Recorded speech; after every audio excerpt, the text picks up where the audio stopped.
За 20 денари од класа поскапи јајцата за Великден годинава, велат струмичани. На пазарот достапни се различни големини и класи кои и оваа година се поскапи за време на великденските празници.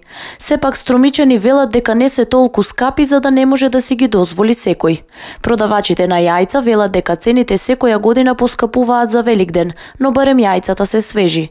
И цените на боите за јајца варираат. Од иста фирма кај различни продавачи, струмичани бојата може да ја купат од 10 до 25 денари, а сликичките и декорациите од 10 до 50 денари. Да. Мислите дека може да се дозволи секој да купи, дека се многу скапи? Па на место 60, 100, кај го пцуваме се е по 30. Малку поскъпе, ама не много. Все още не сме питали, не сме видели, не сме дојдели до Нида. Гордо, але прилично цената. 160 денара табличка. Традиционално за Великден подеднакво се троши и јагнешкото месо, па оние кои купуваат цената не им менува ништо.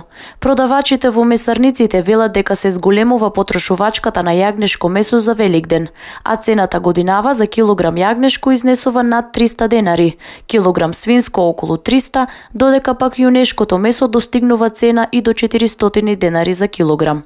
Па купуваме јагнешко. А дали е скапо еве јагнешкото за Великден? Не сам питала да ти кажа. Дали купувате јагнешко за Великден? Не јадат децата и не купува. Дали еве купувате јагнешко за Великден? Обавезно. За јагнешко за Великден обавезно А купуваме. скапо ли е јагнешкото за Великден? Сега пред неколку дена беше поевтино, сега малку скапно. Купувате ли јагнешко за Великден? Купуваме. Скапо ли е? Не е толку скапо. Само за Великден и така купуваме некој пат. Граѓаните велат дека не се изненадени од поскапувањето на цените, бидејќи тоа се случува секоја година пред големите христијански празници. Тие сметаат дека наместо да поскапуваат, цените треба да поевтинуваат за празниците.